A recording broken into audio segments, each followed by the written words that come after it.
Gentlemen, start your engine!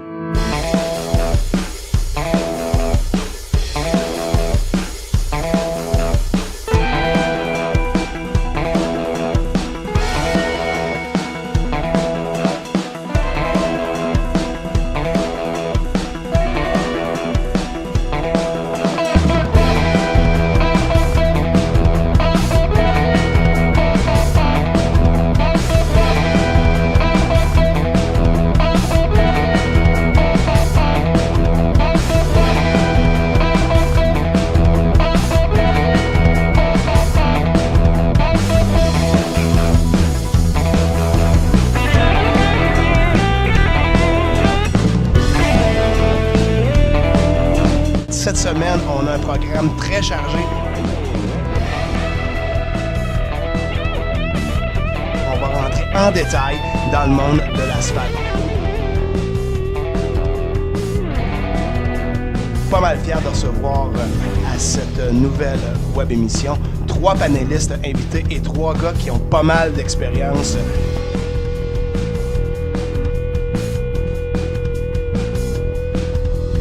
Notre invité, Martin Roy. Marc-Patrick Roy, bienvenue à l'émission. Merci Dominique. Marc-Patrick est un gars qui est très impliqué dans le monde de la course automobile, a son entreprise qui couvre plusieurs circuits, donc on va parler avec lui de différents sujets. Jean-Paul Cabana, tu manques pas pas besoin de te présenter. Merci beaucoup, ça me fait plaisir. Jean-Paul, tu vas nous permettre de tutoyer. Absolument. Sinon, je m'en vais. Okay. Merci Jean-Paul. Et le troisième, et non le moindre, on reçoit Bertrand Godin, pilote de course, analyste. Pas mal un CV assez rempli. Ah, CV rempli, mais un monde qui est toujours en évolution comme ça, c'est toujours plaisant de le partager. Merci Bertrand. D'abord, Marc-Patrick, pour cet épisode, de quoi tu as envie de nous parler? Ben, NASCAR, Canadian Tire fait beaucoup d'évolutions. Ça serait le fun qu'on puisse en parler, surtout avec la participation des gars comme Martin Roy. On revient là-dessus dans quelques instants. Bertrand, de ton côté? Ah, c'est sûr que, bon, on a toujours eu beaucoup de stratégies d'équipe, hein, que ce soit dans le monde du stock car, dans le monde de la monoplace. On se souviendra, bon, ben, même au mois de mai 1982, on avait eu quand même la mort de Gilles Villeneuve, oui, mais qui avait précédé justement une bagarre entre coéquipiers. On pourra en parler. Génial. Jean-Paul Cabana, bienvenue. D'abord, je te souhaite encore une fois la bienvenue. De ton côté, on discutait en préparation d'événements dans ta carrière qui t'ont touché et qui t'ont marqué et qui te marquent encore.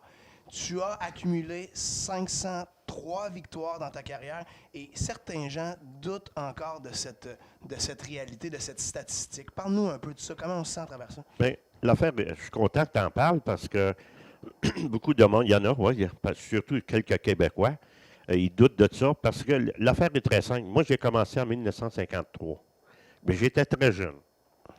Mais en 1954, j'étais déjà là.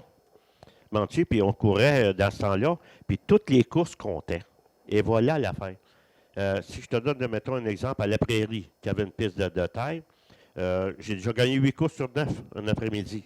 La 9e, et les gars, ils ont fait une grève parce qu'ils ont dit si Jean-Paul embarque, d'autres, on n'embarque pas. Mais je conduisais 2 autos.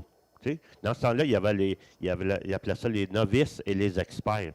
Je courais dans les experts, comme de raison, avec mon auto, et je courais des novices dans l'auto d'un monsieur, justement, une police provinciale, qui ne voulait pas que son nom sorte dans le temps, comme quoi qu'il y avait une auto, c'était mal vu dans le temps. Puis je courais sur l'auto, mais c'était une bonne auto incroyable, tu sais. Mais dans le temps, il y avait un chauffeur, puis nommé Lucier, pour ne pas dire le premier nom, mais il n'avait pas l'affaire, malheureusement, tu sais. Fait qu'il dit, moi, je mets tellement d'argent là-dedans, mais je veux que tu essayes mon auto. Puis en fin de compte, on avait la permission, on l'avait essayé. Mais c'est la raison, dans ce temps-là, toutes les courses comptaient. Ça a été, mettons, à l'heure actuelle, Il faut que tu gagnes ta qualification pour pouvoir embarquer dans la finale. Ah oui. Et voilà la aujourd'hui. différence. Mais je gagnais 75, 80, 85 courses par année. Hein, En puis une encore semaine, Jean-Paul, combien de courses qu'on pouvait faire? plus. Je courais 5 fois par semaine. 5 fois. 5 fois par semaine lorsque je me stagnais aux États-Unis. Tu sais. Fait que ça a accumulé. Est-ce que, Marc-Patrick, tu sens un peu ce phénomène-là sur les circuits que tu couvres? On a réussi à trouver un bouc émissaire. À l'époque, c'était Jean-Paul. Trouver quelqu'un dans le groupe, faut taper dessus. Ça arrive. C'est vrai dans toutes les classes. Puis en fait, Jean-Paul était victime de ça à l'époque, comme tu le dis. Mais plus tu gagnes, moins qu'on t'aime.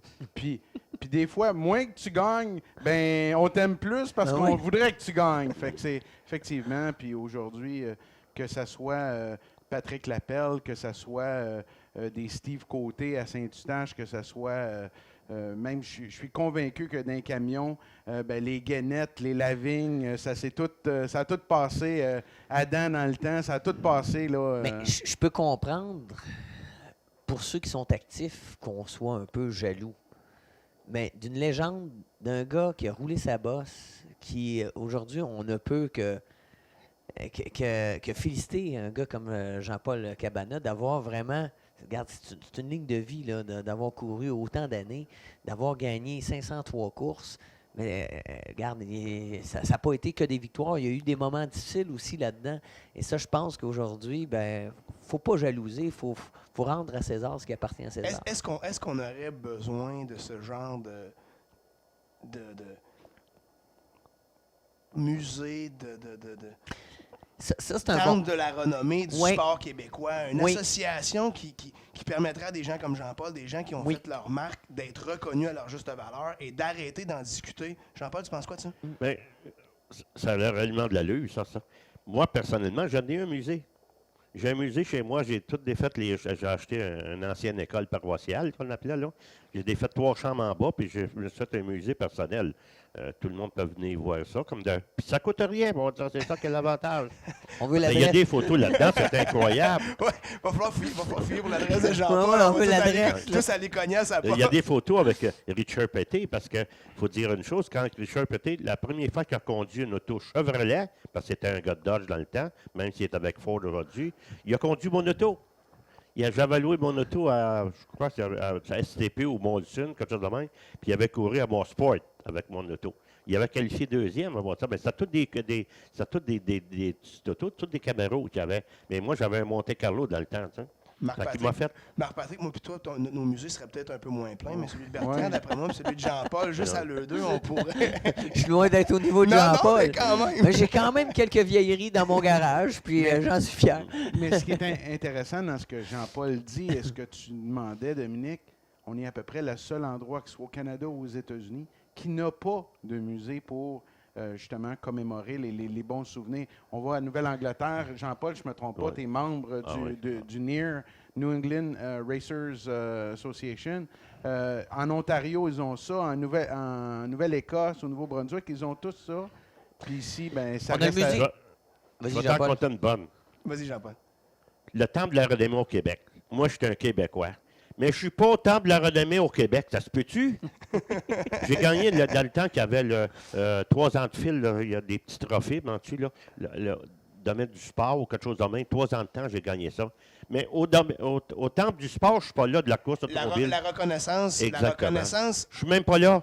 mais on parle de Jean-Paul, qui est probablement le pilote le plus primé qu'on a au Québec. Il y a un seul musée, tu allais en parler, Oui. c'est celui de Gilles Villeneuve, qui a été une légende, mais on oublie tout le reste. Je suis sûr qu'on discute avec Jean-Paul, puis des noms, il en sortirait un paquet qui ont marqué notre monde. Exactement. Puis je pense que le monde du sport motorisé, puis là, je pense qu'il est assez large Oui, au oui, Québec. oui, oui. Hein, on peut inclure le Grand Prix de Valcourt, on peut mettre oui. la motoneige là-dedans, on aurait de quoi fabuleux à faire. Tu sais. Puis souvent, j'en parle avec des gens, il y a des grands noms du sport qu'on ne parle plus, tu sais, des Bertrand Fabi.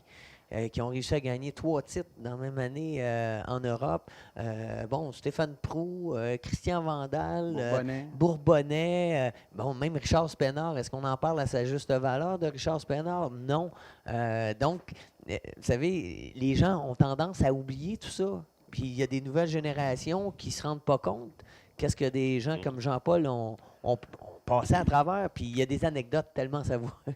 Je suis au Temple de la Renommée en Ontario. J'ai rentré, justement, tu parlais de Richard Spenard. J'ai rentré en même année avec Richard Spenard au Temple de la Renommée. Puis je suis au Temple de la Renommée du New England, aux États-Unis, toute l'Est des États-Unis. Je reviens, je ne suis pas membre au Québec Ah, c'est ça. et je suis un Québécois. Regarde. Ça m'amène à parler, est-ce que ça fait partie des difficultés qu'on a de rendre ce sport-là un sport reconnu à sa juste valeur? Ça, on a encore du travail à faire. C'est certain que je pense qu'on peut y arriver parce que moi, je sens qu'il y a tellement de passion, il y a tellement d'investissement là-dedans. Des fois, peut-être qu'on est trop ciblé sur le présent, mais je pense qu'il faut toujours se souvenir de nos racines, de où on vient, où on est et où on s'en va. Jean-Paul, tu as marqué ton époque. Si toi, tu recules derrière, est-ce qu'il y a encore des gars avant toi qui ont été pour toi des légendes, comme toi, tu seras la légende d'autres pilotes? Bien, absolument. Moi, j'ai eu la chance de commencer là-dedans grâce à un nommé Gilles Dutier, il est à Saint-Hyacinthe encore. Disons que il n'est pas jeune, le monsieur, parce qu'on me dit que j'ai un certain âge, moi aussi. Mais si j'étais comme mécanicien, j'étais petit cul comme dans la pilote dans le temps, et j'avais la chance d'aller aux courses avec lui. Puis c'est là qu'on était à Shawinigan Falls. On coursait des fois, une fois par année ou 2 fois par année dans une piste. C'était toutes des anciennes pistes de chevaux, tu sais, comme à Saint-Hyacinthe aussi, tu sais. Puis il y a un gars qui arrive voir Gilles, ben, tu sais, l'anecdote qui est bonne, c'est qu'il arrive voir Gilles, il dit, tu connaîtras pas un gars qui conduira mon auto? Il dit, mais ça, j'ai une bonne auto. Écoute, c'était pas des autos comme qu'on a aujourd'hui, là, tu sais. Fait qu'il me regarde, ben, tu sais, il dit, veux-tu essayer ça? Ben, je suis certain que je vais essayer ça. Je n'ai pas dit à mon père et ma mère, hein. Fait que j'ai essayé ça, puis j'ai fini premier. Peut-être qu'on a fini 2 chars, peut-être 3 chars, là, tu sais, je veux dire, dans mes courses, là, je ne me rappelle pas de ça. C'était le pilote, pas la voiture. Là. Exactement, là, je ne sais plus. Là. Fait que Gilles, wow, c'est fini. En retournant à Manti, là, c'est fini, tu vas chauffer pour moi, sœur. C'est là qu'on était experts et novices. Puis la même auto, hey, on marchait avec du méthanol dans le temps-là, là, on parle de loin en tabarouette, 53, 54. On marchait au méthanol, Manti dans les autos. Puis Gilles conduisait l'auto, béton, dans les experts. Et moi, je conduisais la même auto d'un novice. Ça n'a pas pris de temps quand ils ont fait une grève aussi, puis ça a l'air que j'ai été obligé de bâtir une auto. Il y a des histoires incroyables qui sortent de la bouche de cette personne-là. Puis ce qui est triste, c'est qu'on va les perdre. S'il n'y a pas personne qui prend le temps, on va les perdre. Oui, effectivement.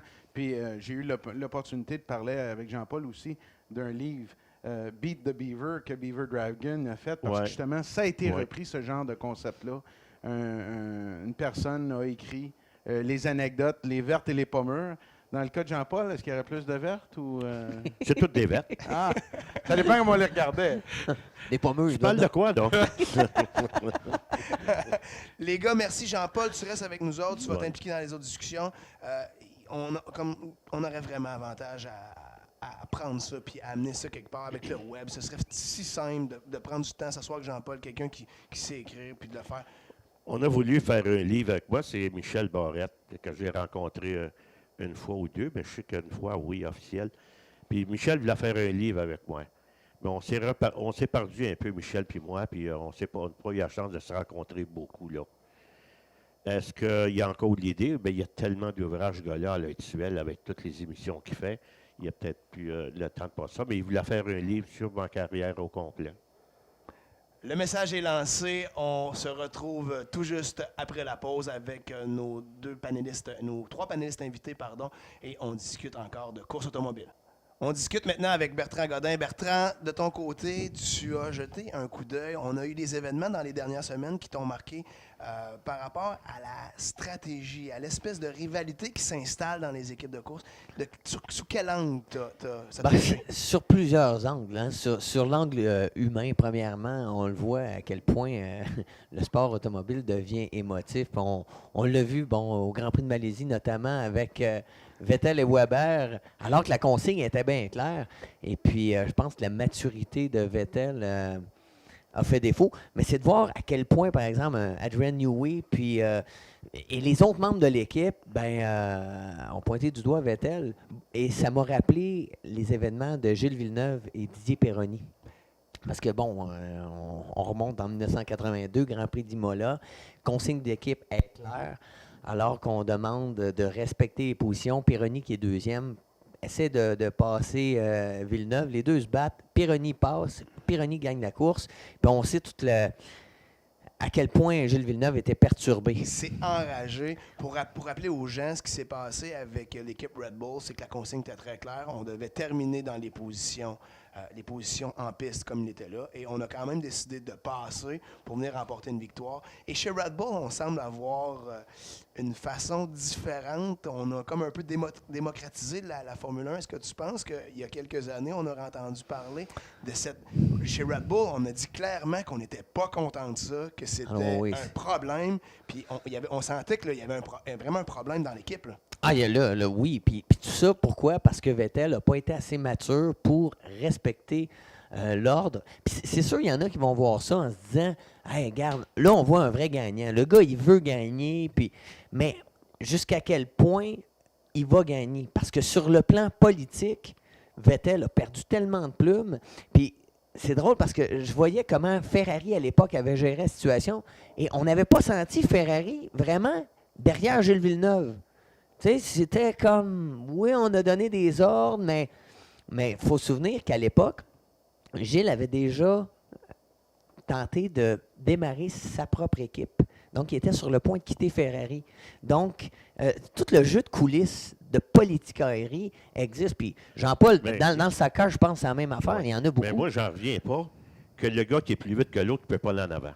Des conseils de compagnie qui disent, toi, tu restes là, puis l'autre va rester en arrière. C'est-tu de la course automobile, ça?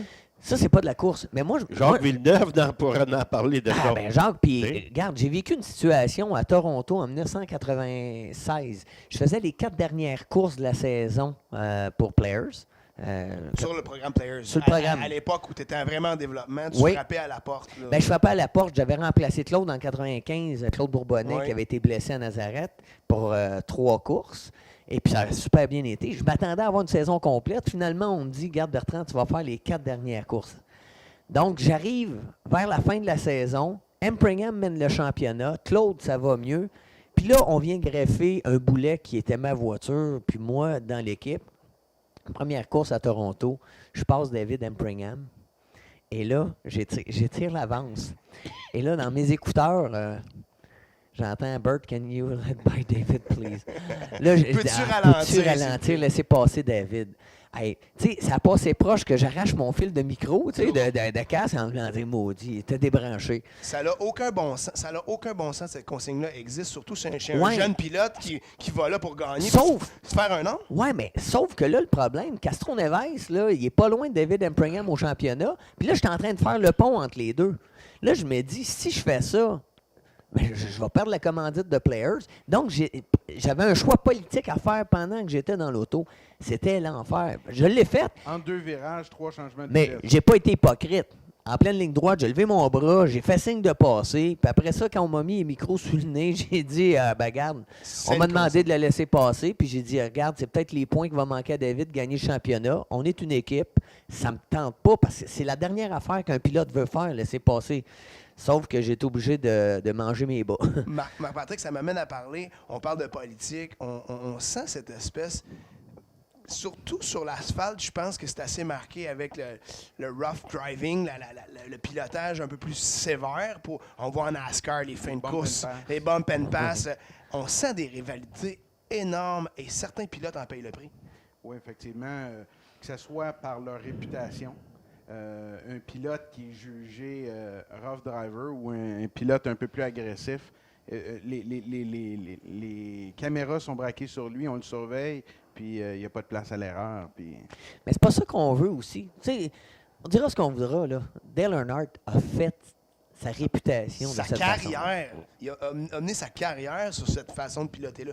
Mais est-ce que c'est pas la responsabilité des associations de contrôler le jeu? Ouf, moi, je peux dire, puis je suis très passionné dans cette question parce qu'on se rappellera, je suis un fervent amateur de Kyle Busch, justement parce qu'il dit ce qu'il fait, puis il n'a pas peur de pousser la limite, mais on se rappellera quand il avait été sanctionné pour avoir mis Hornaday dans le mur, ben c'était pas correct. Mais en même temps, puis Bertrand, t'es le mieux, puis Jean-Paul, vous êtes les mieux placés pour le dire. Quand il se passe quelque chose, tu n'as pas 10 minutes pour y réfléchir. Non. C'est instinctif, tu réagis. Mais jusqu'où ils doivent aller, si on prend l'incident en fin de semaine, Logano et voyons, je m'excuse. Tony Stewart. Qui va l'avoir? Non, non, Qui pas- va pas l'avoir? avec Qui va Tony, l'avoir? mais Qui va avec- l'avoir, les gars? On est live to tape. Hamlin, excusez, Danny Hamlin. Et Hamlin, Logano pousse la machine, il reste que 2 tours, il veut absolument passer. L'avant dérape, il pousse, comme on dit dans le jargon, il s'accote dans Logano. Logano revient le tour d'après, Logano est à l'intérieur, Logano monte et s'accroche avec Hamlin. Hamlin perd le contrôle. Kyle Busch sur la 3. Meilleure course de l'année qu'on a vue. En plus, c'est Kyle Busch qui gagne. Mais le spectacle est encouragé de cette façon-là aux États-Unis depuis 2 ans. Ouais. Have at it, boys, c'est l'attitude qu'on donne. 2-3 minutes après, Tony Stewart, comme tu le dis, Ouais. ou le gros Tony, comme on l'appelle, il va pour bousculer, puis en fait, tabasser Logano. Est-ce qu'on a besoin de ça, ou sur la piste, c'est suffisant? Il y a un compromis à avoir, mais chose certaine, NASCAR ne se plaindra pas d'avoir eu ces scènes-là, parce que ça va mettre du monde sur dans les Absolument. gradins. Mais Ouais. quand NASCAR, NASCAR Vas-y. à l'actuel, là, sont en train de régler le problème. Je ne sais pas si vous l'avez vu. Ils ont changé les devants des automobiles. Oui. Tu ne peux plus pousser parce que tu rentres dans le grid. Ouais, avec la nouvelle génération. Fait qu'ils c'est- sont Par capables contre- par de contre- régler le problème. Par contre, Bertrand, est-ce que tu trouves que NASCAR joue à l'hypocrite? Ben, Va suspendre un pilote pour 2-3 paroles, puis après ça, Oh, ouais, oui. puis là, à un moment donné, ouais, mais c'est parce que les paroles, c'est concret. Tu sais, tu arrives avec des faits. Mais à un moment donné, la stratégie d'équipe, là, attendons-nous, là, c'est pas juste là, de dire ah, je te laisse passer ou quoi que ce soit. Ça peut être, tu mets la voiture dans le mur au bon moment, tu crées un jaune qui va faire en sorte que tu vas pouvoir faire entrer ton coéquipier au bon moment. Tu sais, je regardais juste la course de Saint-Pétersbourg en IndyCar. Castro Neves est deuxième derrière James Hinchcliffe. Et puis, là, ben, on le sait, Will Power a eu des problèmes, puis il était compétitif. À un moment donné, il passe tout droit, abandonne. Il aurait pu abandonner sa piste, créer un jaune. Et là, on sait que Castro Neves aurait eu l'avantage parce qu'il aurait parti en dedans. Donc, il y a beaucoup de choses qui peuvent se passer. Des stratégies d'équipe qu'une série ne peut pas toujours contrôler. Et ça, que ce soit NASCAR, Formule 1, IndyCar, c'est pareil pour tout le monde. on a même vu certains pilotes user de vraies ruses. Là. Lancer certaines pièces d'équipement sur la piste, Oh, oui. n'importe quoi Regarde. pour causer un Bon. jaune intentionnel. C'est A.J. Foyt, bon, c'est une rumeur. Moi, je ne l'ai pas vu de mes yeux, mais Parle-nous de ça. paraît-il qu'il s'emmenait toujours un paquet de guenilles dans l'auto. Puis là, à un moment donné, là, quand c'était le temps de mettre de l'essence ou quoi que ce soit, il lâchait une guenille. Puis là, ben, on sortait un drapeau jaune, il y avait quelque chose sur la piste. Puis là, A.J. Foyt rentrait au bon moment, puis là, ben, naturellement, aurait gagné des courses comme ça. Mais ça, est-ce que c'est des jaloux? Jean-Paul, il a un sourire en Ah ben, regarde, je suis sûr qu'il y en a une tonne, lui. Vas-y, Jean-Paul, parle-nous-en. Parle-nous de Mais ça. moi, je n'ai jamais fait ça. Ah, ben, Moi, tu sais, Mais t'as entendu J'ai dire. Ouais. T'as entendu dire. J'ai entendu dire, causer des jaunes, oui, chaque fois, je l'ai déjà fait. Je l'ai déjà fait, puis il y a plusieurs gars qui l'ont fait aussi. ouais, mais comment? T'as lancé en Ben, dérapage. Faut pas, avec Tom Curley, tu peux pas en passer bien, il voit à peu près tout. Je sais pas s'il y a des Tom yeux Curley, qui est le directeur de la série ACD. Exactement. On dirait qu'il y a des yeux tout le tour de la tête. Mais il faut que tu fasses bien attention, faut que tu joues intelligemment en tabarouette pour faire ça. Vous pensez quoi de l'espèce d'arrêt sur le drapeau jaune qui est... Tu vois que c'est intentionnel, on a un pilote qui doit au ralenti, qui s'arrête intentionnellement. Vous voyez ça comment? De plus en plus, t'en vois moins. De plus en plus. Il n'y en a pas beaucoup parce qu'il y a tellement de caméras à l'actuel. Il y a des caméras dans les autos, il y a des caméras partout à l'actuel. Si tu fais ça, mais ils vont le voir à la caméra. Tu peux te faire pogner une fois, mais tu ne peux pas te faire pogner 2 fois, tu vas être disqualifié. Mais ce qui est Tu vois clair, ça comment? c'est que comme amateur, c'est pas quelque chose que j'aime, mais la meilleure sanction qui vient avec ça, c'est le respect des fans. Lorsqu'ils vont voir un pilote causer de façon répétée des jaunes parce que justement, ils ont besoin de soit ramener le peloton ensemble ou d'aller au puits, ben c'est eux qui vont le huer, il va perdre des fans. Puis, Ouais. en même temps, quand ça arrive, on peut-tu dire qu'on ramène le peloton ensemble? Oui. Ça crée... Ça rend davantage- service. Ça rend service à tout le monde. Tout le monde est un peu heureux de ça. Puis en même temps, ben, il y a le côté de la sécurité qu'il ne faut pas se le cacher. Là. Ça aussi... Le plus grand spécialiste des drapeaux jaunes, c'est ce que c'est que j'ai vu dans ma vie? Tom Curley. Fait que lui, Ouais. il sait c'est quoi. ben, Si, quand ce qui arrivait, excuse, non, c'est Bertrand, bon. là, je suis bon là-dedans. ouais, c'est bon, c'est très bon. Là, ce qui arrivait, mettons, tu parlais justement que la course était un peu plate, on va dire. Moins le bravo. intéressante. Moins intéressante, encore mieux. Puis, Tom, là, je l'ai vu faire, puis pas qu'une fois. Il y avait son gars était averti en conséquence. Moi, je l'ai fait, moi aussi. J'ai été promoteur un petit peu aussi, fait que j'avais pas mis ces bons trucs. Puis, il a envoyé, mettons, le camion de service, dessus sur la piste. Il y a quelque chose sur le backstretch qu'on appelle La ligne droite arrière. la ligne droite. Oh, tu sais, c'est bon d'avoir quelqu'un. Les spectateurs. Fait que donc, on a des pilotes qui jouent la game, qui usent de stratégie. On a même des organisations pour s'assurer du spectacle Et- qui vont utiliser ce genre de stratagème. Et dans certains cas, ils vont l'utiliser pour retirer la sauce. Parce que c'est le fun de voir des fois une voiture, le pare-choc qui traîne par terre, puis là, tu as les amateurs qui se retournent puis qui regardent le directeur de course et qui demandent, puis ils font comme si rien n'était, puis ils continuent. Un peu comme un arbitre au hockey. Et la seule chose, par exemple, qui m'énerve, c'est quand on voit 2, 3, 4 reprises le même pilote faire ce manège-là. Là, je pense que c'est le temps dans ce temps-là que la direction donne une sanction, puis que là, T'es-tu d'accord, Bertrand, avec le 3 spins, you're out? Tu fais 3 dérapages, puis 3 spins, ouais. Pourtant, on pourrait l'étirer à 4-5, mais 3, oui. Ben, Ben, c'est parce que quand tu as spiné 3 fois, ça semble là, assez clair qu'un Ouais, ouais. pilote utilise ça comme stratégie, Ben oui, ben comme, oui. comme façon de faire. Oui. On finit par le déceler. Ben, pour l'amateur moyen, ça devient assez clair, je pense. là. oui, tout à Parce que fait. si tu fais ça, là, essayer de spinner l'auto, tu risques beaucoup. Parce que tu ne sais jamais dans quelle direction que l'auto va partir. Si en spinant, mettons, il y a un autre gars qui te touche l'aile, mettons, arrière gauche, tu ne sais pas si tu ne ramasseras pas dans le mur. Fait que tu ne le fais pas souvent. Puis les inspecteurs en haut qui voient ça, là, moi, la limite à l'heure actuelle, j'ai rendu juste à 2. Ouais, ben, des fois, ils sont pas en tête à queue. Des fois, ils font juste arrêter. Moi, c'est celle-là. Mais- Moi, la question que je me pose, là, c'est le gars qui se met à ralentir puis qui finalement s'arrête comme tout bonnement dans le droit arrière, en position toujours assez sécuritaire et qui repart dès qui que ça repart tombe de jaune. lui-même, Ben, en vitesse. Jean-Paul l'a cité, Ouais. Tom Curley. Tom Curley, c'est pas compliqué. Tu fais ça, tu viens de perdre 1 ou 2 tours dès que tu fais ça. Sur l'asphalte, ils ont enrayé le Ça arrive problème plus, de ça cette arrive façon-là. Mais les gars ont utilisé de stratégie. Ils vont s'accrocher dans une autre voiture qui est moins importante au classement. Ils vont se lancer en dérapage. Mais tout ça pour dire, jusqu'à un certain point, ça peut faire partie de stratégie, puis ça peut donner le spectacle. Sauf, Mais là où il ne faut pas que la sécurité devienne un enjeu. sauf qu'on va pénaliser qui? Celui qui a fait la tête à queue ou ton coéquipier qui est en avant-poste qui va bénéficier justement de cette neutralisation-là. Et c'est là que ça devient ingérable pour la direction de course. Si on revient à l'événement Vettel et l'équipe Red Bull, si cette directive-là n'aurait pas été en place, est-ce qu'on aurait pu voir une fin de course différente? C'est sûr, ben, on l'a vu, hein, qu'est-ce que ça donnait, là. Je peux te dire que les pilotes, là, on s'entrelaçait les roues, on jouait à un jeu où les deux auraient probablement fini dans le mur. Est-ce que c'est bon pour le spectacle? Oui. Est-ce que c'est bon pour les commanditaires? Non. Pour le championnat? Non. Donc, c'est sûr qu'un Bernie Ecclestone, lui, qui voit ça, il se tape dans les mains et il se dit Oui, Alright. parce que souvent, dans plusieurs séries, on se plaint d'un spectacle un peu Ordinaire. déficient, je dirais. On voit chez NASCAR qu'on essaye toutes sortes de façons. On change la façon de compter les points.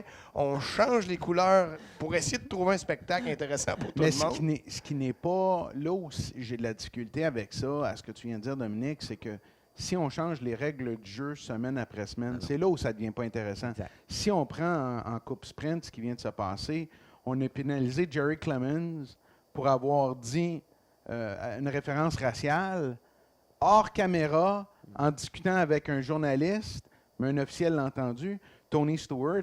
vient de sacrer sur caméra à multiples reprises et de promettre de lui botter le derrière à Logano. Aucune sanction. L'autre a été suspendu pour 3-4 événements. Ouais. C'est Il y a- pas... Il y a l'image aussi. Je pense que lorsqu'on parle de sanctions de la sorte, c'est toujours une question de l'image. Je pense que du moment où on porte des jugements ratios, ça devient très, très problématique. Tandis Mais que hors caméra. hors caméra, exactement. Mais n'empêche qu'il soit dit, que ça soit rapporté, il faut faire attention.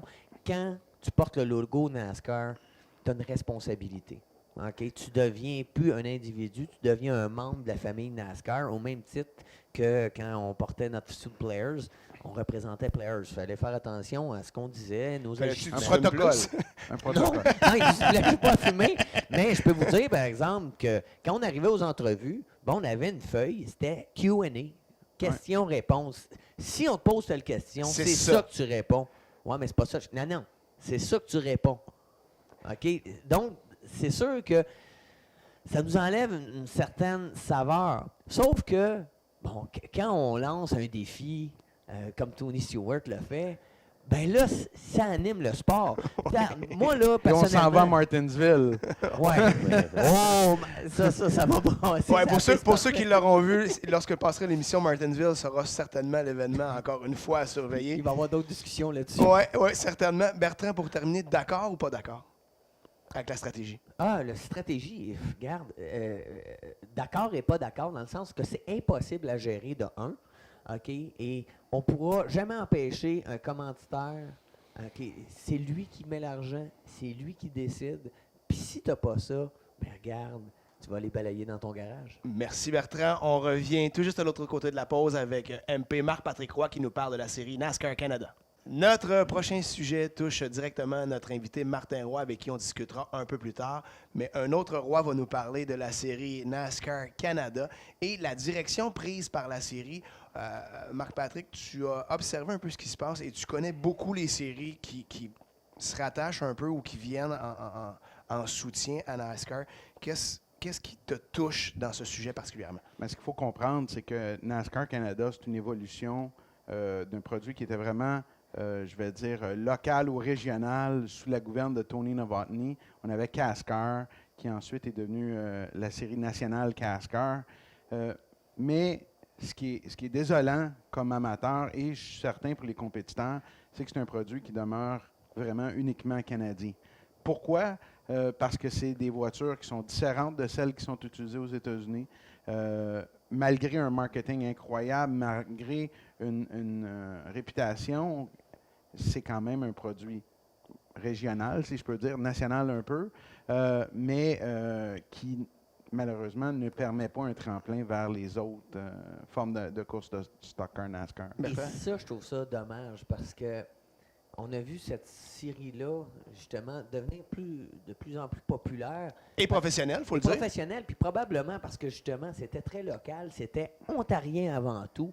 Puis je peux te dire que les Québécois, il n'y en avait pas trop qui se glissaient là parce qu'on le sentait qu'on n'était pas très, très...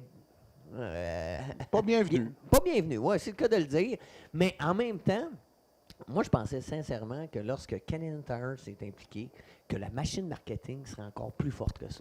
Mais qu'est-ce qui s'est passé, Marc-Patrick, en coulisses pour qu'on fasse un choix je vais faire attention aux mots que moi je considère comme un peu douteux de prendre des voitures qui sont si différentes de ce qui va se passer du côté américain. On aura la chance d'en parler avec Martin Roy qui vient d'acheter une KNN, Oui. qui est une voiture facile à trouver, qui n'est pas compliquée.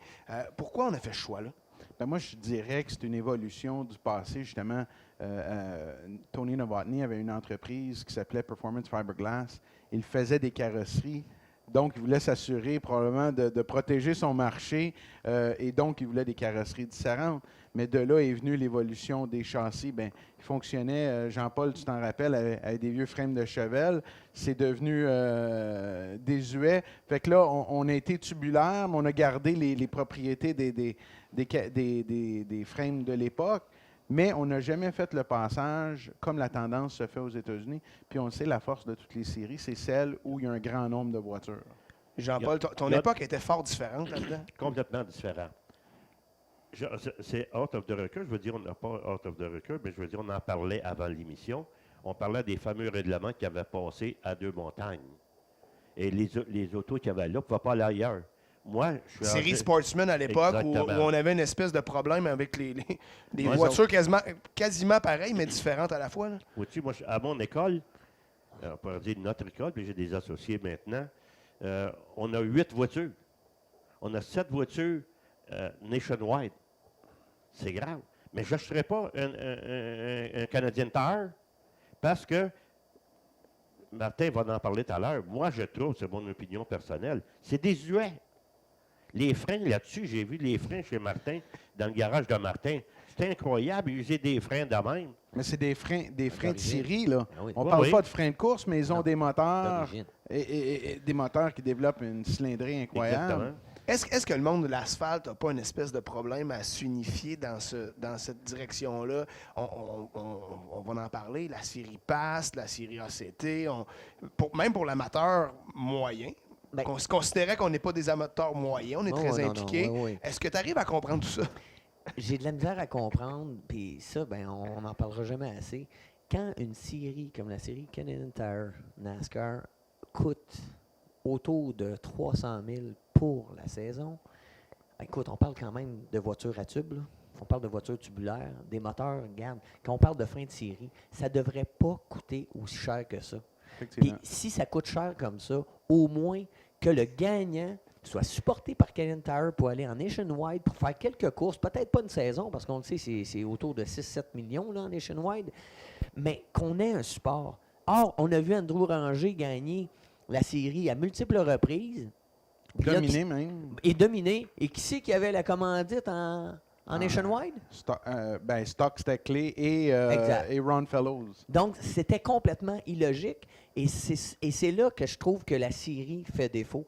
Ça devrait être, regardez, là, celui qui gagne la série, ben, il y a un beau nanan, puis là, ben, les gens vont investir, les fans vont gagner parce qu'il va y avoir un enjeu vraiment de première classe, et c'est ça qu'on veut. Est-ce Mais- que Mais, Martin, excuse-moi, mais là-dessus, la dernière fois que ça s'est vu, c'était avec la filière Players, Oui. où on avait ce genre de choses-là. Puis on l'a vu un peu en balbutiement, en stock car avec le Grand Prix de Trois-Rivières l'année dernière, où le gagnant de l'épreuve Sportsman graduait pour une course, dépenses payées dans la série Canadian Tire. Puis il y a eu vraiment un intérêt, on l'a vu, et cette année... ça a amené plusieurs sujets, c'est C'est ça. intéressant.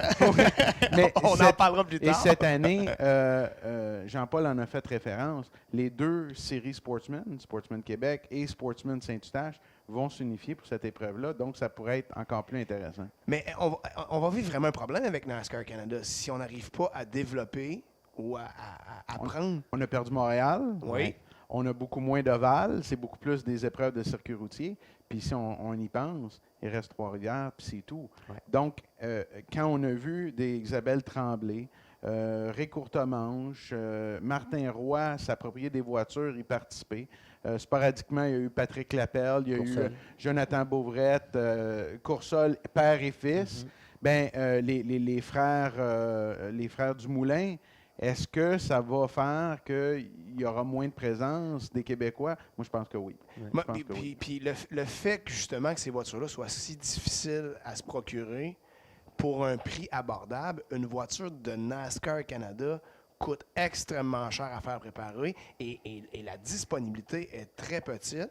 Ben, c'est un bassin limité parce que c'est juste que les pilotes canadiens. Puis si tu n'as pas la nouvelle voiture, ça en prend une en circuit routier, ça en prend une en ovale. Si tu n'as pas la bonne voiture, les hybrides sont plus compétitives. On va se retrouver devant un mur chez NASCAR Canada. Moi, je pense que oui. Et c'est malheureux parce que si on y pense, et c'est ça qui est plate, les gens, monsieur, madame, public, voient NASCAR et ils s'y associent. Lorsque NASCAR n'est pas là, puis petite anecdote, Salon de l'Auto de Québec, il y a 2 ans, j'expose, on va déjeuner, ma fille est là avec un veston de Carl Busch, ma soeur avec un veston de Denny Hamlin. La serveuse commence à parler, connaît les pilotes. Moi, c'est lui. Parfait, allez-vous venir voir le salon de l'autosport? Pourquoi? Ben, il y a des voitures de course exposées là, des voitures pareilles comme celle à NASCAR. Ah oui, il y a ça au Québec. La dame ne savait pas. On était à 20 minutes du circuit Sainte-Croix où il y a des courses régulièrement. Il y a l'autodrome Chaudière qui est pas loin. Puis la femme, parce que c'était pas NASCAR, elle n'était pas au courant ou avait pas d'intérêt, mais elle allait à Loudon, elle allait à Dover, puis elle allait à Martinsville. C'est incroyable quand on y pense. Et ça, c'est intéressant parce que ça, c'est un phénomène où on parle de grands noms. On parle de légende du sport actuel. Oui. Tu sais, Jean-Paul, on a une légende. Puis ce qui a fait en sorte que Jean-Paul, bon, certes, c'est victoire, mais aussi, c'est qu'on en parlait dans les journaux. On se souviendra de Pierre Lecourt, qui, justement, a eu un accident physique dernièrement. Mais il parlait du sport automobile, on en parlait régulièrement de façon générale. Tout le monde connaissait Jean-Paul Cabana, comme tout le monde a connu Gilles Villeneuve. Et ça, je pense que aujourd'hui, on en a. Regarde, on parle des Laperle. Les Dumoulin, les Lapelle, Sprangler qui roule. Bruno Spengler Il fait une carrière, ce gars-là, puis on en entend peu parler. Donc, tu sais, et c'est là, on a des événements comme le Salon de Québec ou le Salon Autosport qui présentent des voitures de course et les gens, ben, ne sont pas concernés parce qu'on ne les connaît pas. Parce que Non, on parlait là, avant. On parlait. avant. Oui, on parlait de l'association des chauffeurs. La journée qu'il va y avoir ça au Québec, ça va aider. Puis je reviens, la raison, c'est que nous autres, quand on avait fini notre saison ici, moi, là, quand j'ai fini ma saison au Québec, bon, mais je m'en allais à Martinsville. Oui, mais J'ai tu couru partais là, avec ta voiture, Jean-Paul, et tu étais Ouais. capable de la rouler. Voilà. Un Voilà. pilote comme Martin Roy, pour qu'il aille courir dans le Uno Battle at the Beach en Floride, a dû se procurer, pas la voiture Canadian Tire, mais une voiture K&N. Parce que sa voiture Canadian Tire, il peut courir en Canadian Tire et c'est tout. C'est Ben, un c'est vrai là que tu problème. viens de me voler mon Ah, speak. excuse. Mais Bertrand, par contre, à la défense de NASCAR Canada, à ton époque, où tu étais pilote, la plupart des gens rêvaient de rouler une Formule Ford, Ouais. une Formule Atlantique, de se retrouver en Indy Ouais. ou en Formule 1. Ouais, mais qu'est-ce qui... Maintenant, le chemin est différent pour Ouais, les mais Québécois. là. qu'est-ce qui menait à ça? C'est que tu avais des Gilles Villeneuve qui avaient rendu la monoplace populaire. Exact. Tu sais, si on recule d'une année ou deux, quand Carpentier et Jacques Villeneuve avaient fait des balbutiements du côté de NASCAR, bien, NASCAR avait la cote. C'était rendu ce qui était populaire. Puis c'est pour ça qu'à Montréal, on avait des gradins pleins aussi. Donc, il y a un certain... il y a un pool qui doit exister, quelque chose qui doit faire que les gens, dans les couvertures, soit de journaux ou à la télé, disent « Hey, on pourrait s'y associer. Ouais. C'est un rêve. Le rêve. Puis ça, ce rêve-là, c'est tellement vrai ce que tu dis. Parce que moi, je me souviens, j'avais 15 ans quand mon père m'avait emmené dans une cabane à sucre où il y avait l'équipe de Jean-Paul Cabana 5A. Et puis j'étais là, puis Jean-Paul avait parlé de sa carrière, sa saison, puis tout ça. Puis en revenant dans l'auto avec mes parents, j'ai dit « Hey, moi, j'aimerais ça faire carrière comme Jean-Paul Cabana. » C'est sûr, Gilles Villeneuve m'avait beaucoup inspiré aussi. Puis aujourd'hui, pourquoi? Parce que le sport était accessible.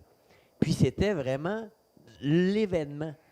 Mais regarde, Jacques Villeneuve a fait en sorte que pour moi, là, Jacques Villeneuve, je parle du fils de Gilles, mais ça a été l'héritage de Gilles Villeneuve. L'héritage est passé, on n'en a plus, c'est fini. Il se passe plus rien. Il va falloir qu'il se passe quelque chose. Il va falloir que, pour que des jeunes aient les étincelles dans les yeux puis se disent « Moi, je veux faire comme un Jean-Paul Cabana, je veux faire comme un Jacques Villeneuve. Le je veux bilan, faire le comme bilan, un le Bruno bilan de Spengler. tout ça, Ouais. est-ce que on manque de synergie? Est-ce qu'on aurait avantage à avoir une vraie progression, une espèce de ligue américaine, de développement junior? Est-ce qu'il va se passer ça? Tout le Comment on monde va y faire ça? gagnerait. Tout le monde y gagnerait Oui. si on pouvait avoir ça. Parce que, d'un côté, les pilotes pourraient faire une progression. De l'autre, les véhicules, quand il ne fait plus ton affaire parce que tu montes dans une autre classe, pourraient passer à quelqu'un d'autre. Donc, les coûts diminueraient.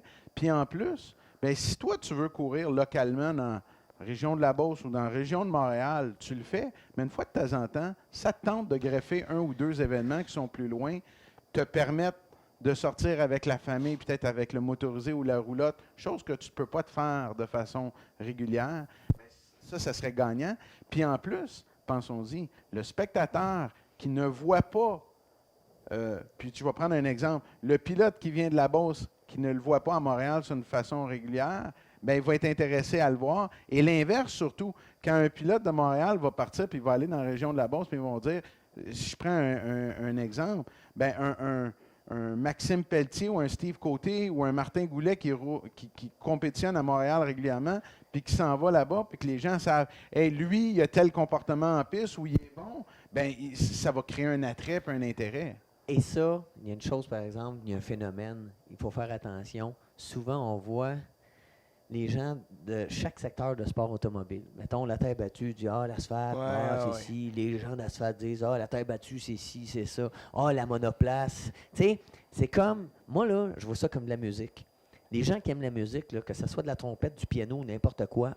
Ils aiment la musique. Oui, ils aiment la musique. On pourrait-tu aimer le sport motorisé? En tout cas, surtout pas Sur le toute sa dénigrer. largeur. Surtout pas le Exactement. dénigrer. Ouais. Parce que chaque série a son taux de difficulté, a sa particularité, sa saveur. Puis pour moi, ben, j'en ai essayé bien. Puis moi, je me dis, quand tu as 4 roues, un moteur, une surface différente, il faut que tu gères qu'est-ce que tu as. Puis c'est ça qui est la magie, qui est la beauté de Parce que sport sinon, motorisé. on critiquerait l'accélération parce qu'ils Exact. vont en ligne droite. Mais quand on y pense, ces gars-là investissent du temps, de l'argent, des connaissances, puis c'est souvent la préparation qui va faire la différence. Puis le défi il est incroyable. Ben, c'est ça qui arrive un peu. Là. On a un problème. On vit dans des mondes, nous, on touche beaucoup la terre et l'asphalte. On les divise en 2 catégories. Et lorsque la discussion peut prendre entre ces 2 groupes-là, c'est incroyable d'entendre ce qui va se dire. Là. Entre le spectacle sur la terre battue, d'un côté, les gars de terre battue qui disent que le spectacle est extraordinaire sur la terre battue.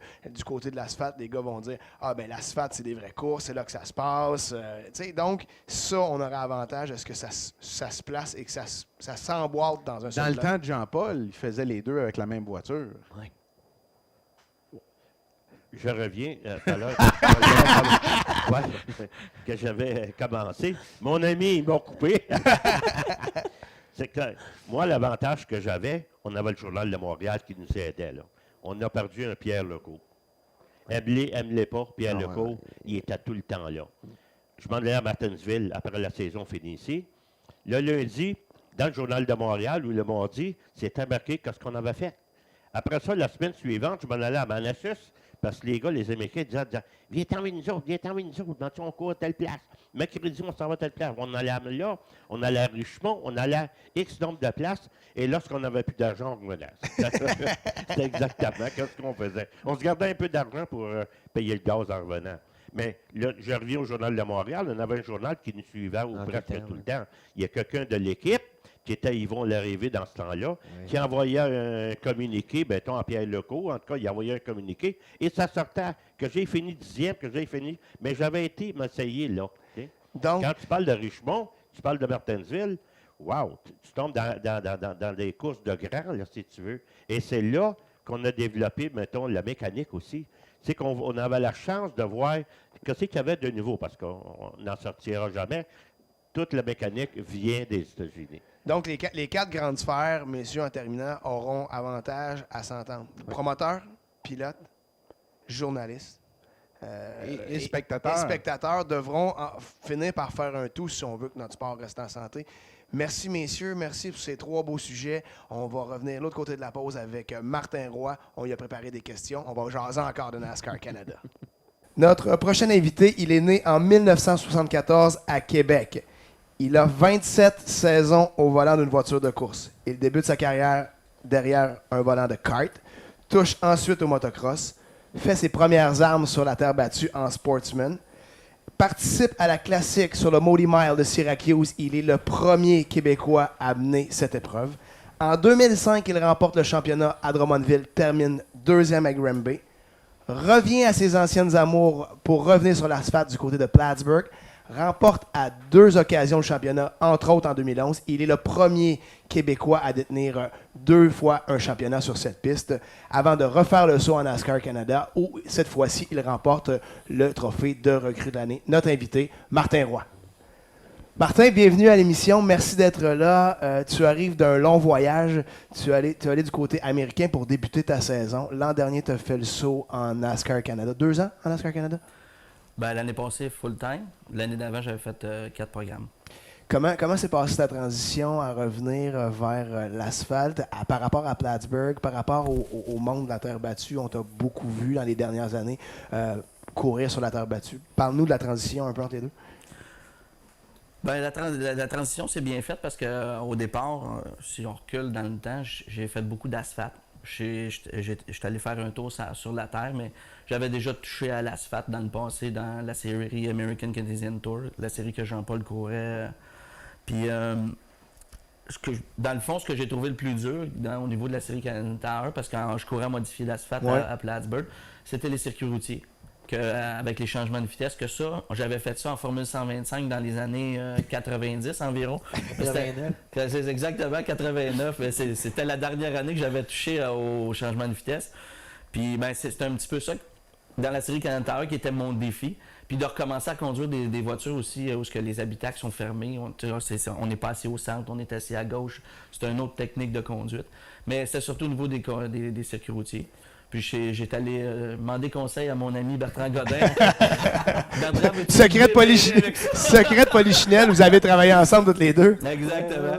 Ben, fallait que je reparte ça à la base au niveau du circuit routier. Puis les changements de vitesse, c'est pas évident. Puis c'est une grosse voiture qui est difficile à conduire parce que c'est pas une voiture, c'est pas une formule. Puis quand j'avais quitté en Formule 125, c'était des formules, c'était plus le principe formule. Là, c'est plus un gros autobus qu'on s'en vient avec.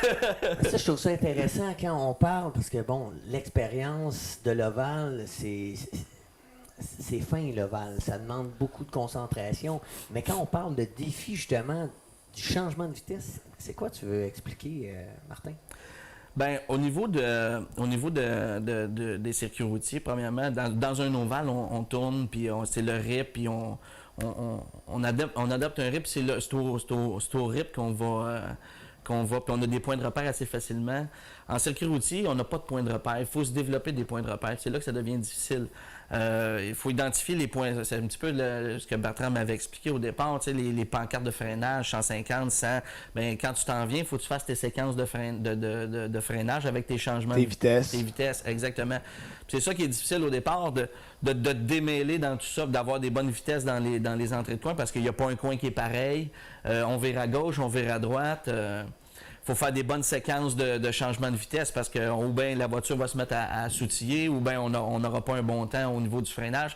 Fait qu'il faut aller le plus tard possible puis downshifter. Puis au début, on a tendance à aller trop vite, bing, bing, bing. Puis là, ça s'en vient. Mais il faut apprendre le rythme du circuit routier. Ta carrière a été marquée par plusieurs étapes. Tu commences en karting, on va vers le motocross, on s'en va vers le dirt. Chacune de ces étapes-là t'ont marqué de quelle façon? Si on revient au karting, la première fois que tu touches un volant, c'est en kart? Oui. Comment on en est venu à aller vers le karting? On est venu parce que mon père en faisait dans les années 80. Puis, parce que mon père, c'est pas, à mon point de vue, c'est pas un gars de course. Lui, il faisait du karting comme elle jouer à la balle. Fait que, puis il m'emmenait pas aux courses. Mais moi, j'ai développé ma passion à le regarder tourner. J'ai commencé à l'âge de 10 ans à commencer à conduire avec des coussins en arrière, des blocs et pédales, avec son kart à lui. Puis là, il a bien vu que je m'intéressais à ça. Puis, j'ai commencé à courser à l'âge de 12 ans. Dans ma première année, j'ai gagné le championnat canadien à Saner. Puis la passion s'est développée pour le sport. Puis à l'époque, si on regarde à l'époque, ben pour un jeune de mon âge, c'était ça qui était le chemin à parcourir. Puis on avait des belles classes. À l'époque, on coursait il y avait du Catan, Honda, junior et senior. Après ça, on avait la Formule 100 avec tous des beaux bodies. Bertrand peut en témoigner, ça a été probablement les plus belles années du karting. En tout cas, sur une longue période. Là. Ça a été... Oui, des belles années parce que c'était pas nécessairement une question de budget. C'est sûr que ça en prenait, mais quand on compare aujourd'hui, regarde, ma dernière saison en 125, elle avait coûté 2000 $.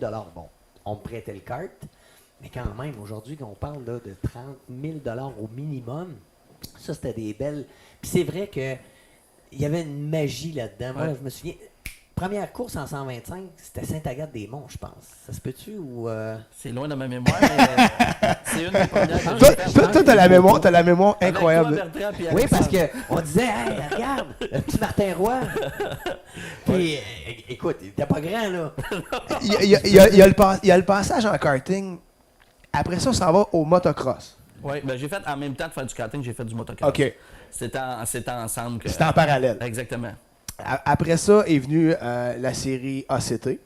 Ben avant, j'ai fait du sportsman sur la terre battue. OK. En réalité, j'ai quitté le karting. Mes dernières années en karting, j'ai fait du national. Pour ça, j'ai fait de la Formule 125. Mais en même temps, je faisais de la Formule 125. Je commençais à courir sportsman sur la terre. Mais une de mes questions, puis c'est pas dans les lumières, là, encore, là. Mais On va l'épicer à ce moment-là. mais qu'est-ce qui a fait en sorte que, parce que d'habitude, quand on faisait du karting, la plupart de ceux qui faisaient ça s'en allaient naturellement en monoplace. Ouais, ou quoi que exactement. ce soit. Toi, pourquoi tu as décidé de t'en aller du côté de la terre du motocross pour commencer? Ben, en réalité, à l'époque, j'avais pas d'argent pour aller aux courses. Puis, je cherchais des séries. Dans ce temps-là, il y avait la Players GM, que tu te rappelles, les Camaro. Mais moi, il fallait que je rentabilise mes activités de course. C'est-à-dire que j'avais pas beaucoup de commanditaires, j'avais pas de budget, mon père mettait pas d'argent dans les courses. Fait que fallait c'était une activité, c'était un commerce. Fait que fallait que ça prenait des bourses. Au niveau du circuit routier puis de la monoplace, il n'y avait pas de bourse. Fait que c'est un On petit peu payait pour ça. courir à cette époque-là. Exactement.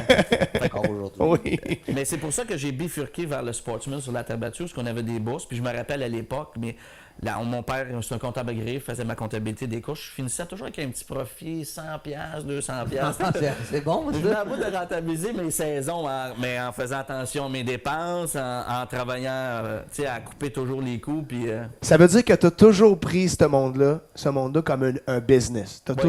toujours géré ça comme un business. Oui. C'est ce qui fait qu'aujourd'hui, tu peux te permettre d'aller en NASCAR Canada et même en KNN. Parle-nous de ce petit bout-là, KNN. Comment ça s'est passé il y a quelques semaines? Ben, j'ai bien aimé mon expérience à Battle at the Beach. J'étais allé à Bristol aussi. J'ai adoré mon expérience. Par contre, c'est une série que je continuerai pas. OK. Non, on a pris la décision probablement de... On travaille beaucoup au niveau du Nationwide puis de la série Pick-up. On va aller plus haut rapidement. Exactement. On a beaucoup de fun en KNN, mais il faut comprendre, c'est une série de développement de pilotes de cop. Les petits gars qui courent avec moi, ils ont 14, 15, 16 ans. Écoute, sur la ligne de départ, je suis le plus vieux et de loin. Là. Je pense que mon plus proche, il a 25 ans. Ça fait une série où c'est tous des fils de millionnaires qui se battent pour prouver quelque chose, tout ça. Moi, je vais aux courses, on va aux courses pour gagner, mais quand on est rendu dans ces niveaux-là, gagner, c'est correct, là, c'est l'objectif, là, mais on n'a pas les budgets qu'eux autres ont. Puis on n'a pas... j'ai pas 4 chars dans mon trailer à détruire. Quand j'étais allé à Bristol, il s'est débité 4 chars dans la pratique. Quand je vous dis débité, c'est débité. On en sortait des flammes en eux, il n'y avait pas de problème.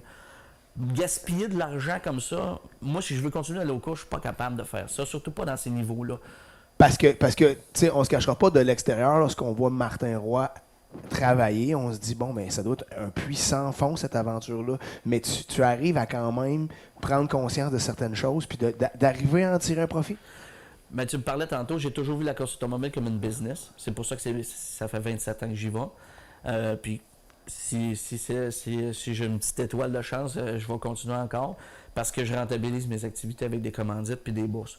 Fait que je cherche toujours des séries à visibilité pour mes commanditaires puis des séries qui sont payantes au niveau des bourses. Mais là, on parle de visibilité quand même américaine Oui. quand on s'en va. Tandis que le secret aussi, c'est de pouvoir avoir de l'argent de notre coin de pays. Exact. Et là, je pense que c'est une autre étape, un défi différent. Comment on gère ça? Ben, tu soulèves un point, c'est pas chose faite de trouver de l'argent pour aller aux États-Unis. D'ailleurs, on a un bel espoir qui s'appelle Andrew Ranger, qui a de la misère, qui n'est pas capable, pourtant, même trouver de l'argent pour courir dans des séries canadiennes, c'est pas évident. De demander à nos industries de mettre de l'argent sur nous autres pour aller courir aux États-Unis, c'est pas évident. Moi, ce que je viens à bout de tirer mon épingle du jeu, c'est que moi, c'est une business, puis je suis un driver owner, donc je suis propriétaire de l'équipe. Fait que c'est sûr que moi, à longue, les coûts, c'est pas les mêmes que peut-être les autres, parce que moi, je loue pas de ride. Tu sais, l'équipement est à nous. À cette heure, j'ai des employés à plein temps. Il y a 6 gars dans le garage qui travaillent full-time à faire marcher la business. Fait qu'on vient à bout, mettons, quand on change de série, vu que les voitures nous appartiennent, puis tout ça, on vient à bout de tirer notre épingle du jeu avec ça. C'est un petit peu pour ça qu'on regarde présentement, surtout, de trouver un commanditaire pour la série de la course de pick-up qui va avoir lieu à Mosport, qui va offrir une belle visibilité. J'ai entendu entre les branches que la série pick-up sera peut-être ailleurs l'an prochain, vu qu'on n'a plus de Nationwide à Montréal. Fait que pour moi, c'est peut-être une belle avenue avec la série Canadian Tower, là, mais c'est juste comme ça, c'est des séries d'à côté que j'appelle. Moi, mon cheval de bataille, c'est Canadian Tower. C'est là que je trouve mes commanditaires, c'est là que j'offre beaucoup d'exposure à mes commanditaires, puis c'est notre série dans notre pays à nous. Ça m'amène à 38 ans. 39. 39, un an de plus que moi. On se voit où? Qu'est-ce qui va arriver? On voit ça comment rendu à cette étape-ci? Est-ce qu'on vise encore le nationwide à temps plein? Est-ce que c'est encore quelque chose qui t'anime comme rêve ou tu dis, bon, ben, moi maintenant que je run un business de course, ben, c'est cette business-là que je veux? Ou c'est Martin Roy comme pilote? Ben, on run un petit peu les deux. C'est sûr que j'ai toujours des rêves d'aller courir nationwide. Puis c'est pour ça qu'on travaille présentement nos affaires pour peut-être faire quelques courses nationwide. Plutôt que d'aller faire du KNN, on voudrait le faire plus du nationwide. Mais mes rêves, je les ai atteints. OK. Dans le sens que un rêve réaliste, c'était de courir Canadian Tower. De réussir à me rendre là, pour moi, c'était déjà beaucoup. Le fait d'y aller aux États-Unis, ben, premièrement, à Bristol, j'ai rencontré bien des gens, puis j'ai démystifié un petit peu. Puis dans ma tête, c'est plus possible d'aller courir nationwide que ça l'a déjà été. Parce qu'on prend de l'expérience dans la série NASCAR, puis là, on évolue dans le filial. Fait qu'on se crée des contacts dans le filial. Tout ça, puis ça nous rouvre des portes, ça nous fait voir des choses qu'on ne voyait pas avant. Parce qu'on fait partie de la famille, à cette heure, la grande famille NASCAR. Puis contrairement, c'est une petite famille, c'est une grosse famille, mais c'est une petite famille en même temps. Qu'on parle de Nationwide, KNN, Canadian Tower, c'est dirigé par les mêmes personnes. C'est les mêmes équipes qui travaillent alentour de ça. Tout le monde Exact. est un peu impliqué à gauche ou à droite, puis on se retrouve avec les mêmes personnes finalement à côtoyer. Les mêmes personnes, c'est fait sur les mêmes règlements, c'est les mêmes structures. C'est juste, quand tu montes de grade, c'est juste c'est une coche de plus de structure. Ton opinion sur NASCAR Canada qui utilise des voitures complètement différentes du côté américain, est-ce qu'on aurait avantage chez NASCAR Canada à regarder cette option-là? D'utiliser des voitures Ouais, américaines. ouais. Je comprends pas pourquoi on le fait pas. Parce qu'en réalité, nos voitures coûtent les yeux de la tête. Les voitures de la série Canadian Tower, parce que on est des hybrides, premièrement, c'est pas on a un derrière de late model, puis on a une vanne NASCAR. Ça aurait été facile quand les Car Tomorrow sont apparus sur le marché. Il y a eu beaucoup de voitures qui sont les voitures KNN aujourd'hui qui ont été disponibles sur le marché. Puis ça, la façon qu'ils fabriquent ces frames-là, c'est universel au point de vue de NASCAR. Je comprends pas pourquoi que la série canadienne n'est pas montée sur le même principe que la série KNN. Comme on dit dans le jargon, il en mouillait, il y en avait beaucoup de disponibles. Exactement. Le prix était faible. Ça aurait été stratégique de le faire. Pour nous, les Canadiens, en plus, on utilise le même moteur. Le moteur de la série KNN et le moteur Canadian Tower, c'est le même. OK. C'est au niveau des carburateurs puis de la restriction plate, où ce que KNN s'est ouvert. Puis en Canadian Tower, on parle de 390 CFM avec une restriction plate avec des petits trous. Mais tu sais, la base, c'est la même chose. Mais il y a un paquet de pilotes en série Canadian Tower qui sont là depuis, quasiment 2000 ans. Ça s'appelait pas NASCAR Canadian Tower qui était déjà là. Et est-ce que c'est pas eux autres qui mènent un peu la série en se disant, ben, regarde, pourquoi je laisserais aller tout le matériel que j'ai pour partir avec du nouveau, alors que à un moment donné, il faut réussir à évoluer, et cette série-là n'a pas l'air à évoluer. Tu as raison, mais on parle pas de grosses dépenses. Parce qu'après. Pour le bénéfice des spectateurs, comment une voiture neuve chez NASCAR Canada peut coûter combien? Une bonne voiture. À là. part du moteur? Ouais, du moteur? à part du moteur. Ready to go avec le moteur Ok. dans le trou, on parle de 110 000. Puis si on parlerait d'acheter une voiture usagée de sprint qui serait sensiblement compétitive lorsqu'elle sort de là-bas, on pourrait payer ça quoi? Ben, une voiture. Ton châssis Cohen. Ouais, mon châssis Cohen, exemple, c'est un bel exemple. C'est une voiture qui va se payer 15-20 000. Et À pas- part- Ça n'a aucun bon à sens. part du là. moteur. Mais là, ça n'a pas de bon sens. C'est Non. complètement ridicule. Exact. OK? Et justement, As-tu pensé le nombre de pilotes que ça pourrait attacher? Ben oui. Et oubliez pas que Martin a vécu une expérience parce qu'il a pris le KNN, il est allé en Floride, il est allé à Bristol, il peut aller en Caroline du Nord n'importe quand, il peut même aller sur la côte ouest avec la scie KNN oui. West, chose qu'avec son Canadian Tire, il ne peut pas faire. Ben non. Il y a 10 courses, puis c'est ces 10 courses-là dont plus de 3/4 sont sur des circuits routiers. Fait que si Martin, dans l'âme, c'est un gars d'Oval, puis il veut faire de l'Oval parce que c'est ce qui le fait triper, mais avec sa voiture Canadian Tire, il est limité. ben, ne serait-ce que lorsqu'on avait le Napa 200, si on avait eu la chance, justement, d'avoir une course de Canadian Tire avec des voitures compatibles, peut-être même avec le Nationwide, OK, t'embarques dans le peloton. Si t'arrives dans les 3 premiers ou quoi que ce soit, t'as le matériel, t'as tout. On sait tous qu'il y a des gars qui louent des rides Ben au oui. prix des châssis. Oui. en Et- Canadian et Tire plus, maintenant. et plus. Oh, et puis là, on aurait des châssis disponibles, donc erreur chez NASCAR. Est-ce qu'il y a des pourparlers ou ça passe complètement en dehors de ça, de ton point de vue? Mais nous, on en a parlé, mais chez NASCAR, c'est tout un cercle fermé. C'est difficile de savoir. Mais tu sais, on parle de châssis, là.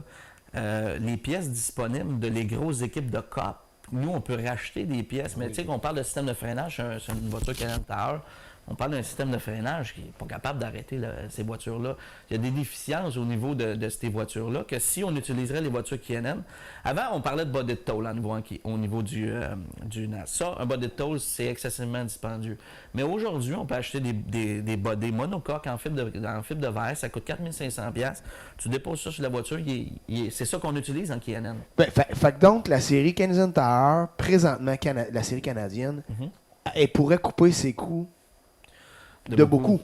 Oui, au niveau des. Ben, c'est parce que ça permettrait, présentement, aller courir d'une série Canadian Tire, ça coûte les yeux de la tête, puis ça pourrait coûter bien moins cher si on pourrait racheter le stock des États-Unis puis aller aux courses avec ça. Ça permettrait à des plus petites équipes de au circuit. Puis d'être compétitif. Oui, ben, Ce que Martin veut dire fait référence au fait que Roush, Hendricks, Yates ont des moteurs en usine. Exact. Tu te présentes dans ces usines-là, là, il y a 40 moteurs après chaque fin de semaine qui sont disponibles parce qu'ils ont des programmes locatifs où tu peux louer ton moteur à la course pour la saison.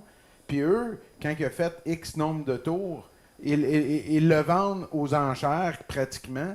Puis c'est ce que Martin fait référence, où plusieurs personnes vont s'acheter des bancs, des choses comme ça qu'ils peuvent récupérer en Canadian Tire. Mais pour ce qui est du freinage, pour ce qui est de la suspension, du frame, en fait, c'est ceux qui le font, c'est pour aller faire du lapping. Pour la suite de l'entrevue, les gars, on a chacun 3 questions qui vont nous venir en tête au fur et à mesure. On va y aller avec le concept des lumières jaunes, des lumières vertes. Lumière verte, Martin, sera une question beaucoup plus facile. Une jaune, on va aller un petit peu plus loin. On a déjà rentré dans quelques sujets que je trouvais super intéressants d'aborder. Et la question rouge, c'est une question à laquelle tu as le droit de ne pas répondre, mais jusqu'à maintenant, tous nos invités ont répondu à chacune de ces questions-là. Donc, je t'invite à y répondre. On a de la pression. Non, aucune. Marc-Patrick, une question verte pour notre invité.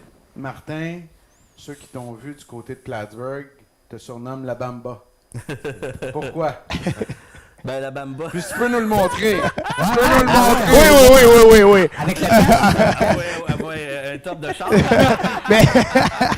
Non, mais ça, en réalité, ça a parti à Drummondville en 2003. Le premier feature que j'ai gagné à Drummondville avec un petit bloc contre les gros blocs, j'ai embarqué sur le top de la voiture, puis j'ai dansé une petite danse. J'étais tellement content.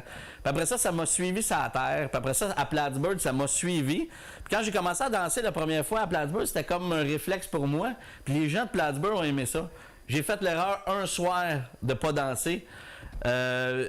Parce que là, le monde huait. En tout cas, il y avait une bisbille, puis j'ai décidé de pas danser. En tout cas, le monde, choqué! Choqué, parce que j'ai pas dansé. Ben, tous les autres features que j'ai gagnées après, j'ai dansé. Fait qu'après ta carrière de course, le 2,81 t'attend. Jean-Paul, une question verte pour Martin. Je vais aller laisser les autres avant. Parfait. Vas-y. Parce que j'ai tout le temps aimé ça partir en arrière. moi. Ben, Jean-Paul, c'est le vétéran, c'est un droit. Question verte. La photo que tu m'as montrée. On va regarder plus tard. On la regarde tout à l'heure. Ouais. Bon, ben, parfait. C'est ça. Ouais, écoute, ben oui. Bon, ben, regarde, Martin. Dans un sens, tu as fait un choix de laisser complètement la terre battue pour le stock car. Jusqu'à quel point, Martin Roy, on peut départager le businessman du passionné du volant? Et est-ce que ça va arriver un jour, puis ça va être quoi l'élément déclencheur qui va faire en sorte que Martin Roy va devenir juste un businessman dans le milieu de la course et non plus un pilote? Pour apprendre le début de ta question, j'ai délaissé la terre battue pour 1 an. Mais je reviens sur la terre battue cette année avec l'équipe de Steve Poirier pour 25 programmes de sprint car. Fait que je fais un retour sur la terre dans le sens que dans une autre division, mais avec Steve Poirier, mais j'ai choisi d'aller courir Canada parce que j'avais la chance, mais c'est pas parce que j'avais plus le goût de la terre, parce que je trouve que c'était un beau sport. Puis dans la série Canada, on parlait tantôt de 10 courses. En réalité, c'est 12.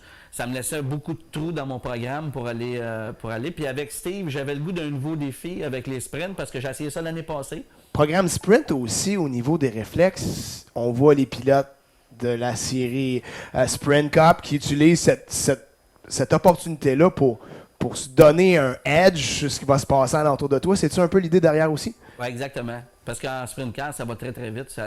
C'est bon pour les conducteurs, c'est bon pour les réflexes. Puis c'est un petit peu pour ça. Puis en réalité, je voulais faire un petit sursaut sur la terre, puis je voulais retourner m'amuser sur la terre. Parce qu'en réalité, j'aime la course. J'aime la course de terre, j'aime la course d'asphalte, j'aime le circuit routier, j'aime l'ovale, je suis un courseur. Puis quand est-ce que tu me posais la question, quand est-ce que Martin Roy il va débarquer? L'élément déclencheur. Ouais. Pas prête encore. En réalité, ce que j'ai bâti, que je suis après bâtir avec King Autosport, c'est... Qui est ton entreprise de De pièces, de course en réalité. En réalité, c'est une entreprise où on vend des pièces, on veut desservir, on veut devenir les plus gros distributeurs de pièces de performance au Québec. On travaille vers ça. On a parti avec la shop où on est présentement, on a 4500 pieds. On est en train de dessiner les plans d'une nouvelle shop de 12 000 pieds. On veut vraiment offrir un service complet. Ce que je veux faire aussi, tranquillement, pas vite, c'est offrir un programme de développement de pilotes qu'on a pu... ici au Québec. Dans le temps, il y avait la filiale Players qui le faisait, que Bertrand t'a gradué dans la... C'est une belle opportunité d'affaires. Présentement, Oui. parce qu'il y a un coût relié à une course Canadian Tire Exact. qui peut être intéressant pour un entrepreneur. Ben moi, en réalité, ce que je veux, c'est offrir l'opportunité aux jeunes d'être capables de graduer en Canadian Tire. Parce qu'en réalité, je suis la première équipe nationale québécoise. Il y en a jamais eu. Je suis le premier, puis je suis un pionnier dans la série canadienne. C'est des équipes qui sont le reste du Canada, mais au Québec, on n'avait pas d'équipe sérieuse qui faisait les 12 courses. Fait que moi, en réalité, je veux m'implanter au niveau NASCAR. Je veux démontrer notre savoir-faire avec moi, puis tranquillement, pas vite, ben coacher des plus jeunes qui vont s'en venir. J'ai mes garçons qui s'en viennent aussi, qui ont 8 et 10 ans. Ils s'intéressent tous les deux à la course automobile, ils s'en viennent, mais pas juste pour mes garçons, mais pour offrir aussi à des jeunes comme Xavier Coupal qui essaient de percer ou d'autres jeunes qui veulent percer, de leur offrir une opportunité de courir dans cette classe-là. Parce que le programme, tu sais, on pense à Andrew qui va courir avec une équipe ontarienne. On a un Ray Courtemanche qui a fait le même choix. Pourquoi ce ne serait pas un Québécois qui ferait courir des Québécois? Exact. Ce serait extraordinaire. C'est un petit peu ça que je veux faire. Puis offrir l'opportunité aux gens d'être capables de le faire. Puis d'avoir la shop l'opportunité d'avoir la shop à côté. Pour un Québécois, quand la shop est en Ontario, ça devient difficile de travailler les commanditaires, tout ça. Nous, on invite nos commanditaires à la shop. La shop, c'est toujours propre, hein, Jean-Paul, quand tu viens, c'est toujours clean. On invite les gens. Les gens, il faut qu'ils viennent, il faut qu'ils touchent, il faut qu'ils voient. Il faut qu'ils se sentent impliqués. Exactement. Un commanditaire, souvent, va se payer un trip, je pense. Ouais, Pour avoir vu en formule, là, quand Ouais. les zones VIP et ces choses-là, Oui. ce modèle d'affaires-là a très bien fonctionné à Monoplace. Oui, ben regarde, on le fait depuis combien d'années au golf, justement. Pourquoi qu'on le ferait pas au sport automobile? Puis c'est ça, c'est une belle occasion de faire de la business. Il faut pas se le cacher. Obtenir un rendez-vous dans un boardroom, ça dure 1 heure maximum si tu es chanceux. Tu amènes quelqu'un jouer au golf, c'est 4-5 heures. Tu amènes quelqu'un une journée de course automobile, c'est 8-10 heures. Belle occasion de faire de la business. Jean-Paul, ta question verte J'ai maintenant. 2, moi, questions. Oh, tabarnouche, tu y vas. Il va faire la verte et la jaune en même temps. La première question, en fait, depuis plus tu parlais d'école, là. Je t'attendais pour que tu parles contre mon école. Ben non, Jean-Paul. Première des choses. Non, moi, je vois, c'est drôle, hein. J'ai oublié d'amener à Martin.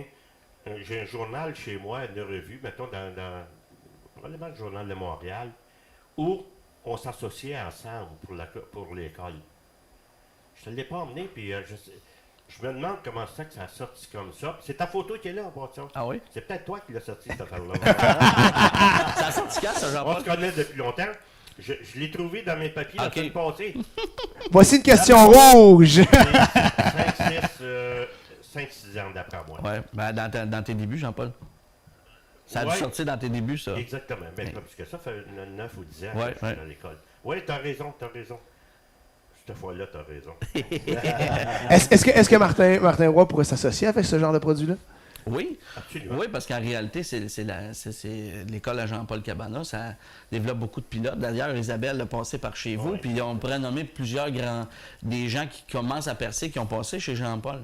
Parce qu'en réalité, pourquoi pas utiliser les conseils de Jean-Paul? C'est une légende au niveau du stock car, fait que c'est important pour les jeunes d'aller apprendre la base avec Jean-Paul, puis tout ça, puis de décoller. Ça manque un peu les programmes de développement, les vrais programmes de développement. On en parlait un peu plus tôt dans l'émission. Il n'y a pas de... Tu vas par où? J'ai plusieurs jeunes qui sont venus à l'école, dont des gars qui sont à Deux-Montagnes. J'ai des gars qui sont le lac Saint-Jean. J'ai du monde de partout qui vient à l'école. Tout partout. Valérie Chiasson, en passant, est venue à l'école. Valérie Limoges est venue à l'école. Chanceux, des femmes. T'as pas de misère avec les femmes, Jean-Paul. Je peux lui montrer des fois, oui. Marc-Patrick? Beaucoup de jeunes. Beaucoup de jeunes. Ce qu'ils aiment le plus, là, c'est leur mettre les ceintures. Oui. Marc-Patrick, on va y aller avec une question un peu plus corsée pour Martin, une question jaune maintenant. Martin, tu as parlé de tes années ACT, Thunder Road, virage 1 et 2. Jean-Paul veut t'en parler de son angle, mais moi je veux savoir, les voitures Flying Tiger, ça a l'air de t'es connaître près. Oui, exactement. On fouille dans des vieux souvenirs, là, je pense. On parle de souvenirs de 1994. Puis en réalité... À l'époque, on était en ACT. oui. Puis, pour faire juste un petit reminder, on est en pratique le samedi au Mill Bowl. Puis écoute, dans ce temps-là, je disais j'avais pas d'argent, puis là, j'étais tombé sur un setup, puis ça allait bien, puis j'avais Tracy Gordon dans le bas de la track, le numéro 17, puis j'étais après le passer au Haute-Salle Grove, mais je me promenais sur le top de la beigne en haut. Sauf que pour moi, j'ai poussé l'affaire un petit peu trop fort, j'ai fait un blowout en avant à droite. Probablement, je poussais la machine un peu trop. Puis c'est pour ça que ça m'a fait sortir, puis j'ai atterri dans le parking. Sur justement des voitures des autres voitures de classes. soutien, ouais. Exact. Mais en réalité, c'était une drôle d'anecdote parce que tout le monde pensait que j'étais mort cette journée-là. Puis ce qui m'a sauvé la vie, c'était une plate que j'avais mis au-dessus de ma tête en aluminium parce que je trouvais que ces voitures-là, tu pouvais rentrer par en haut. Puis en réalité, quand j'ai viré en envers ces pick-up, puis quand tout le métal a essayé de rentrer dans l'auto, cette plate-là empêchait de me briser le cou. Puis on n'avait pas la protection à l'époque qu'on a aujourd'hui. Fait que je me rappelle, le banc avait tout ouvert, la transmission était rendue entre mes jambes, il n'y avait plus rien après le char, tout était parti, le body était en morceaux, le différentiel était parti, puis c'est une anecdote de... On me raconte que tu avais de la misère à entretenir la conversation avec les ambulanciers qui essayaient de te parler, mais l'anglais n'était pas... L'anglais n'était pas là, puis j'avais perdu la vue, j'ai fait une commotion cérébrale sévère, j'avais perdu la vue, je n'étais pas tout à fait là. Est-ce que tu penses à ça quand tu prends le volant, ce genre d'événement-là? Non, parce que quand tu commences à penser à ça, je pense qu'il est temps que tu commences à penser à débarquer. Non, c'est pas un événement qui m'a marqué ou que j'ai repensé par après. J'ai passé au travers de ça, mais à l'hôpital au Vermont, par exemple, il y avait un médecin, une jolie demoiselle qui parlait français, puis c'est elle qui s'est occupée de moi. Là, tu comprends pourquoi Jean-Paul allait à Barré. Exactement. Mais moi, j'étais dans la même course. Si je me rappelle bien, Martin, c'était une auto qui m'avait appartenu. Exact. Et c'est là qu'on mettait des tôles au-dessus du brisage. Ben, j'étais le... Ça aurait dû rester, cette affaire-là. Oui. Ben, ils l'ont surnommé la Roy Plate après, puis ils l'ont exigé sur les voitures pendant un certain temps. On revenait, mettons, moi j'étais dans ce course-là comme dirigeant, puis premièrement, il faut parler de sa couleur. Il faut parler de la couleur de l'auto, absolument. J'ai quelqu'un qui m'a montré une photo tout à l'heure. Est-ce qu'on la sort, Ben Martin, ouais, pas de pour problème. terminer? C'est des vieux souvenirs. Martin, pendant le temps qu'ils font ça, tu as toujours été très conscient de l'image que tu dois projeter. Tu as toujours gardé les équipements propres, la nouvelle remorque, la nouvelle équipe, ça fait partie de ton plan d'affaires? Oui. Même à l'époque, lorsqu'on recule? Ben, à l'époque, vous allez montrer une photo où les voitures étaient roses. En réalité, ça, c'était pour attirer l'attention. C'était pour attirer l'attention. Je cherchais de toutes les façons possibles et imaginables d'attirer l'attention des commanditaires, des futurs commanditaires ou des choses, de façon de me démarquer sur les événements. Bubblegum aurait été un... Oui. Exactement. Mais... C'était pas ta plus belle, Martin. On voit un gars vraiment passionné pour aller aux courses. mais surtout à l'aise avec ta masculinité. Oui. La 125? Le kart était rose aussi. Toutes mes voitures ont été roses jusqu'à Oui, je me jusqu'à temps souviens. que je signe avec Cummins en 1995. Ils voulaient plus rose, là? Non, eux autres, ils voulaient bleu. Bertrand, ta question jaune pour Martin. Ah, c'est ça. Ils voulaient pas rose? Ah, continue. Développe là-dessus. Parce qu'on pourrait tomber aussi sur l'infirmière. C'était quoi, les traitements? Oui, oui. Mais à l'époque, justement, de Cummins, mon beau-père, à l'époque, Jean-Claude, ben, mon beau-père aujourd'hui aussi, là, mais je veux dire, à l'époque, je commençais à sortir avec sa fille. Il m'avait dit, le genre, dans ce temps-là, Patrick Carpentier avait les cheveux longs, moi aussi, puis Patrick Carpentier, je me rappelle plus avec quel commanditaire il avait signé, il avait coupé sa couette. Mon beau-père, il me dit à moi, il dit, si je te trouve un bon commanditaire pour aller aux courses, coupes-tu tes cheveux? Puis j'avais les cheveux dans le milieu du dos. J'ai dit, ouais, pas de trouble. Fait que moi, tu sais, n'importe quoi pour aller aux courses. Ben, on a signé avec Cummins, on a changé la couleur de la voiture, puis j'ai coupé mes cheveux. La belle En famille. 95. La belle famille, Martin, est très impliquée avec toi, Ouais. tu le mentionnais là. Oui. Et depuis de longue date, je pense que c'est un partnership important. Ça a fait 19 ans avec ma blonde qu'on était ensemble mercredi. Ça fait 19 ans que mon beau-père s'implique dans les courses avec moi. Question jaune. Mais il était impliqué avec moi avant. Exactement. Ah oui. Ça fait au-dessus de 40 ans que Jean-Claude est impliqué avec moi. 39 ou 40 ans, là. Parce qu'on... Comment manquer un an, c'est pas grave. Ça t'a amené une question jaune, cette Ouais, histoire-là. oui, parce que quand même, on le sait, le défi de faire de la course, c'en est un en soi, mais de jumeler la famille là-dedans. Parle-nous un petit peu de la famille, comment on gère ça, parce que on le sait, on passe des heures au garage la semaine, les fins de semaine on est parti, il faut que les choses soient, je pense, bien claires, puis quand Ouais. ça fait 19 ans que tu es avec la même personne, c'est... J'ai eu la chance de rencontrer quelqu'un, ben, je ne l'ai pas rencontré par rapport aux courses, je l'ai rencontré à l'école, mais de rencontrer quelqu'un que son père, elle avait moins vu son père à cause qu'il était aux courses. Elle savait dans quoi qu'elle s'embarquait. J'allais aux courses à l'époque full-time. Je coursais dans le circuit ACT. Puis, c'était une bonne... incompréhensive, puis elle me laisse aller dans ma passion, tout ça. Puis, elle m'a déjà dit... C'est pas une personne qui aime les courses comme telle, mais elle aime que je sois passionné, que je me passionne de quelque chose. Elle dit, j'aime autant être avec quelqu'un qui est passionné de quelque chose trop que quelqu'un qui manque de passion, qui manque de vigueur. Trop flat. Exactement.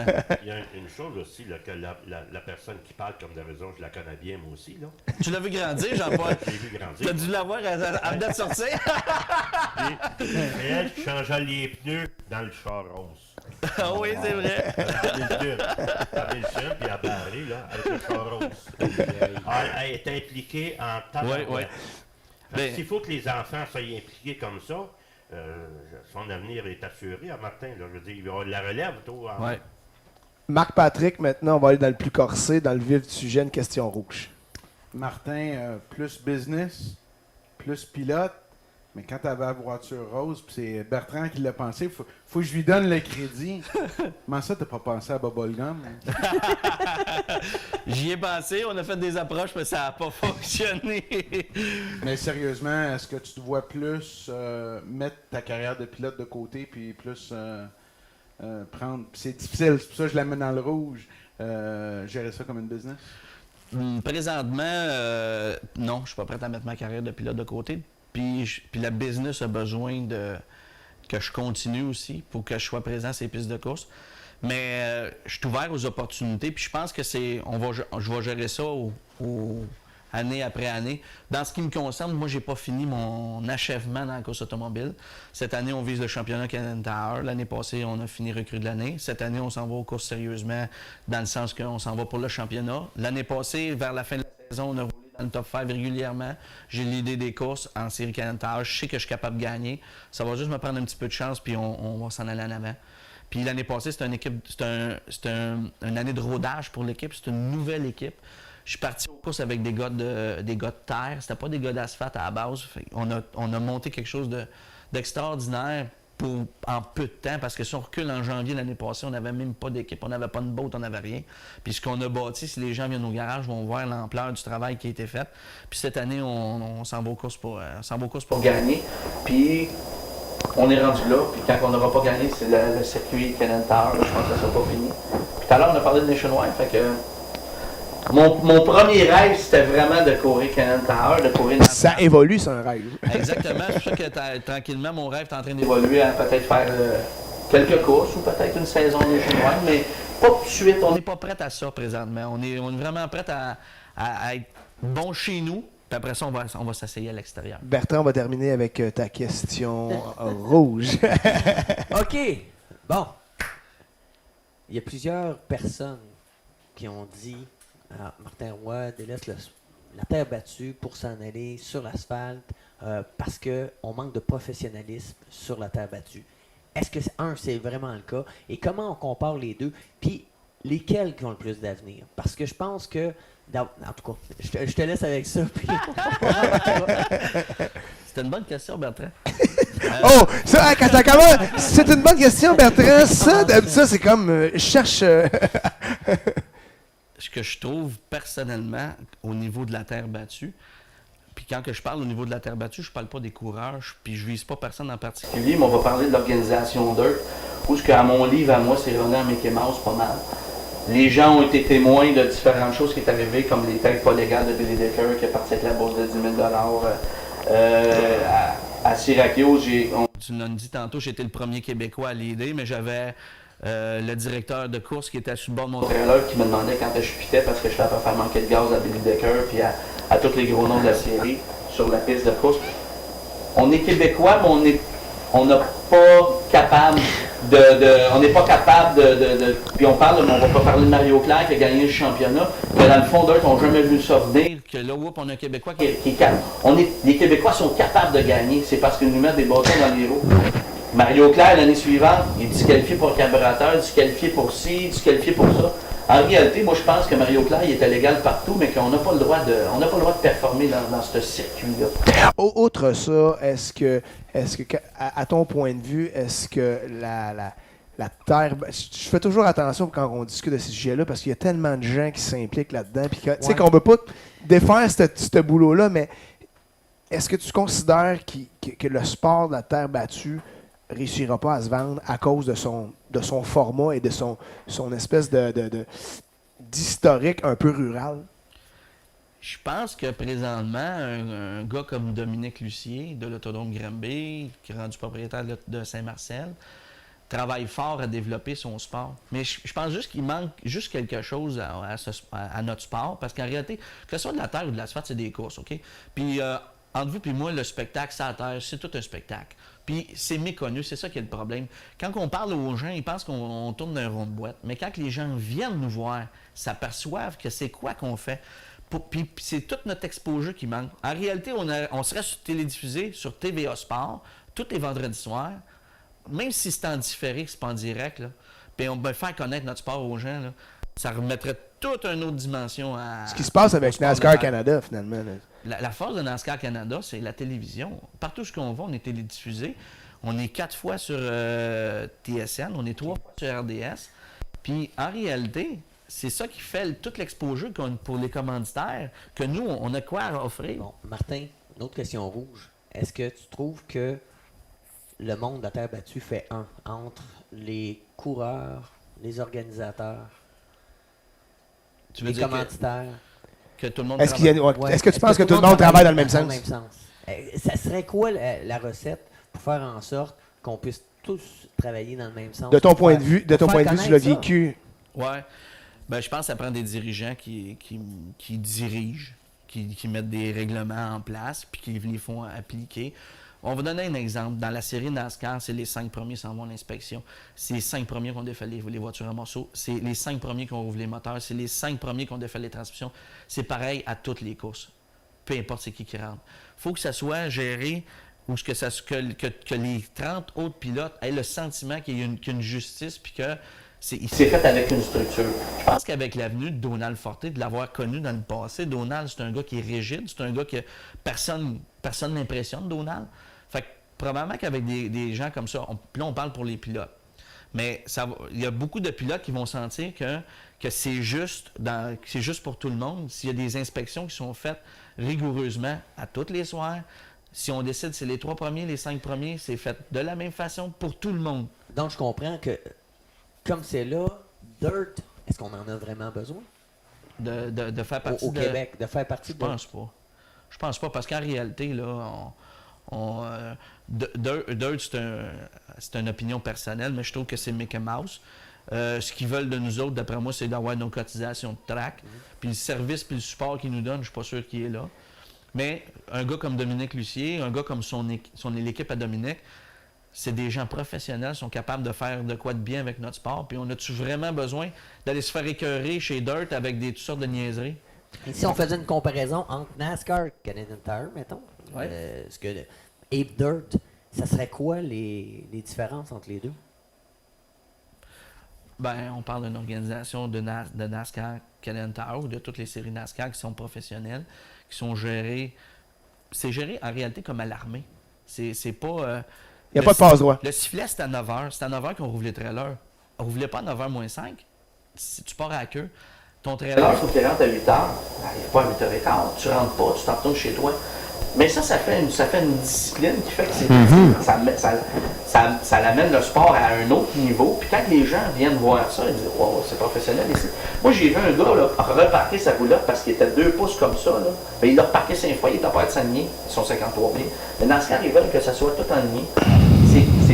Ça fait partie du spectacle. Ça fait partie du spectacle. Puis c'est ça qui fait la beauté du spectacle. Je pense que tout ça va alimenter les discussions, Ouais, pas à peu près. Merci Martin d'avoir été là. On va te souhaiter une super belle saison. Tu as encore un programme qui est hyper chargé. Oui. On va avoir la chance de te voir en NASCAR Canada. On va avoir la chance également de te voir en sprint au Québec. Messieurs, Marc-Patrick, merci d'avoir été là. Monsieur Cabana, merci beaucoup de votre présence.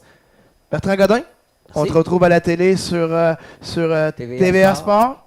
Donc, merci messieurs. On vous souhaite une belle fin de journée, une belle semaine. Merci d'avoir été des nôtres pour un autre épisode de Chrono 360.